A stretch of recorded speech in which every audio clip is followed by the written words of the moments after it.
Hello friends, स्वागत है आप सभी का एग्जाम प्लेटफॉर्म में। तो आज हम लोग जो है वही जो हम लोग का डेली ग्रुप डिस्कशन चलता है, तो आज भी हम लोग ग्रुप डिस्कशन में आज हम लोग के नया टॉपिक पढ़ेंगे, नई शिक्षा नीति 2020। ये टॉपिक तो नया नहीं है बट आपके एग्जाम के लिए बहुत ही ज़्यादा इम्पोर्टेंट है। आप लोग अगर किसी भी सरकारी एग्जाम की तैयारी कर रहे हैं तो आपके लिए जो है नई शिक्षा नीति से एक क्वेश्चन बन सकते हैं, तो इसीलिए आप लोग इसे देख के जाएंगे तो एक नंबर बनेगा। उसके बाद तुरंत हम लोग जीएसटी से रिलेटेड उस टॉपिक को कवर करेंगे। तो आप लोग एग्जाम प्लेटफॉर्म पे नए हैं तो आप लोग एग्जाम प्लेटफॉर्म को सब्सक्राइब कर लीजिए, जल्दी से जल्दी आप लोग टोकिए इसको पूरा कर दीजिए। तो चलिए हम लोग स्टार्ट करते हैं आज का टॉपिक, नई शिक्षा नीति 2020।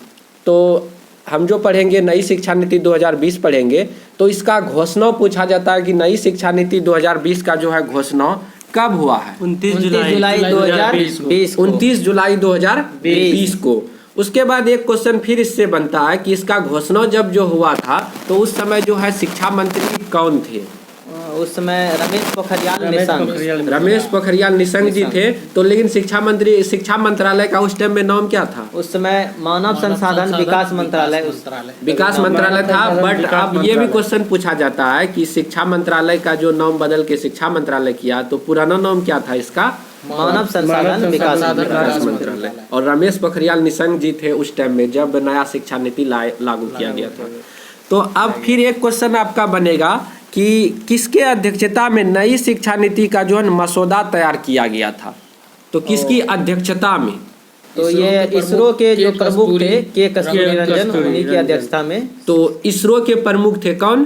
के कस्तूरी रंजन जी। तो उन्हीं की अध्यक्षता में जो है ना इसका मतलब कि मसौदा तैयार किया गया था नई शिक्षा नीति 2020 का।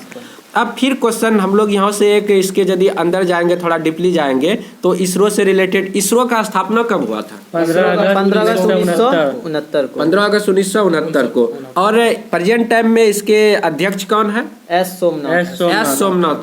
ये भी आप लोग याद रखेंगे, ये करंट का हो गया एस सोमनाथ। इससे पिछला वाला था के शिवन जी, तो आप लोग ये भी याद रखेंगे। जैसे कि नंबर क्या भी है, एस सोमनाथ 10वें नंबर है। जैसे चंद्रयान 2 जो उड़ाया गया था किसके समय में? वो के शिवन जी के समय में उड़ाया गया था। और रॉकेट मैन किसे कहा जाता है? रॉकेट मैन भी के शिवन को कहा जाता है। के शिवन, ये भी क्वेश्चन पूछा जाता है कि रॉकेट मैन के शिवन, अगर मिसाइल मैन कहे तो एपीजे अब्दुल कलाम आजाद, आप लोग याद रखेंगे। उसके बाद पुराना शिक्षा नीति का मॉडल क्या था?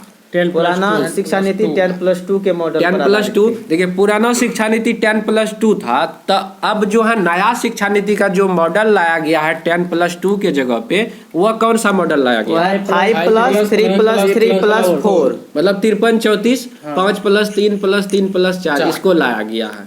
तो आप लोग याद रखेंगे, पहले पुराना वाला कितना था? 10+2, अब नया वाला 5+3+3+4 है। उसके बाद राष्ट्रीय शिक्षा नीति क्वेश्चन आता है यहाँ से। राष्ट्रीय शिक्षा नीति लागू करने वाला प्रथम राज्य कौन सा? हिमाचल प्रदेश। कौन सा राज्य था? हिमाचल प्रदेश, आप लोग याद रखेंगे।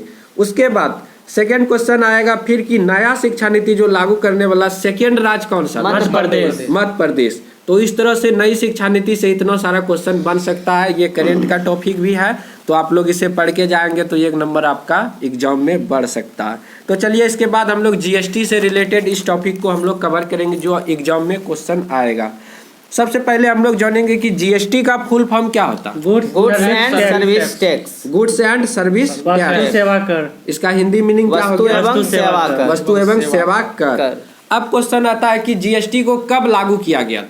1 जुलाई 2017 को। 1 जुलाई 2017 को लागू किया गया था। और बताना है आप लोगों को कि जीएसटी दिवस कब मनाया जाता है?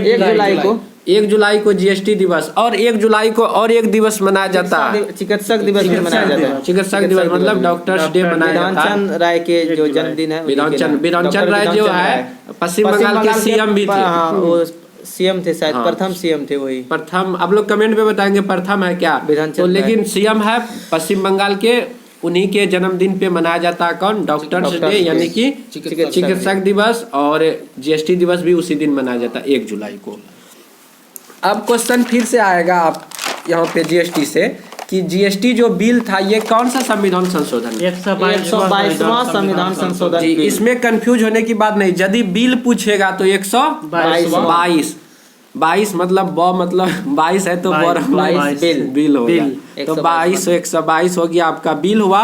यदि पूछेगा कि ये अधिनियम मतलब कि जीएसटी जब ये बिल से मतलब कि ये लागू कर दिया गया संसद में, तो ये कौन सा संविधान संशोधन? 101वां संविधान संशोधन अधिनियम आ गया। पहले बिल था 122। पहले जब क्या कहते हैं संसद में जब उसको पेश किया जाता है तो वो एक प्रकार का बिल होता है, यानी जो कि पेश किया जाता है। जब उसको राष्ट्रपति मंजूरी दे देती है, उसकी स्वीकृति हो जाती है, तब वो एक अधिनियम बन जाता है। तो 101वां संविधान संशोधन। तो जीएसटी हम लोग 101 रुपया ऐसे याद रखें। 2014 बिल हो गया 122वां। और आपका पूछेगा तो लागू किया गया 101वां संविधान संशोधन के तहत। उसके बाद बहुत ही इम्पोर्टेंट ये क्वेश्चन है कि जीएसटी में टोटल कितने डिजिट होते हैं? 15 डिजिट। 15 डिजिट होते हैं। तो जीएसटी में 15 डिजिट होते हैं। तो आप लोग आधार कार्ड में कितना डिजिट होता है वो भी याद करेंगे। उसके बाद जैसे कि आपका अकाउंट नंबर जो है उसको भी, और पैन कार्ड क्या, क्योंकि एग्जाम में पूछा जाता है। जैसे कि बिहार का यदि कोई भी आप लोग एग्जाम दिए होंगे, इससे पिछले वाला शायद कौन, बिहार पुलिस का एग्जाम में इस टाइप का पैन कार्ड या किसी चीज़ का डिजिट पूछा था कि टोटल उसमें कितना मतलब कि डिजिट होता है।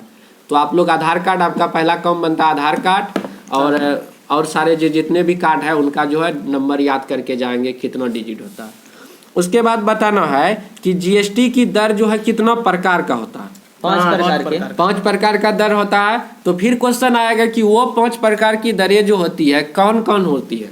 0%, 5%, 12%, 18% और 28%। तो 0%, 5%, 12%, 18% और 28%।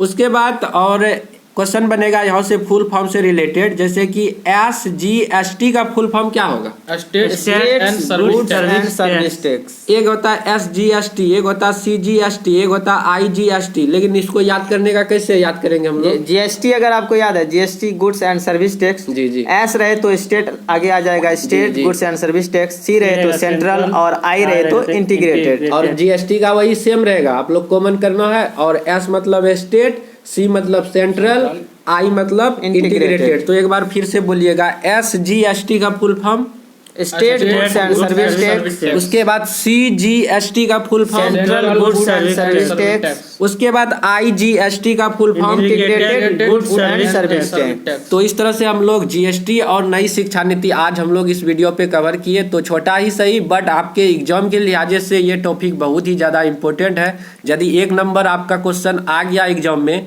तो आपको इस वीडियो का कितना बड़ा योगदान होगा तो ये आप लोग ही बताएंगे। तो जल्दी से आप लोग सब्सक्राइब भी कर लीजिए। तो फिर हम लोग अगले दिन मिलते हैं अगले सेशन में। सब्सक्राइब कर दीजिए आप लोग सब। चलिए फिर मिलते हैं हम लोग अगले वीडियो पे। जय हिंद, जय भारत।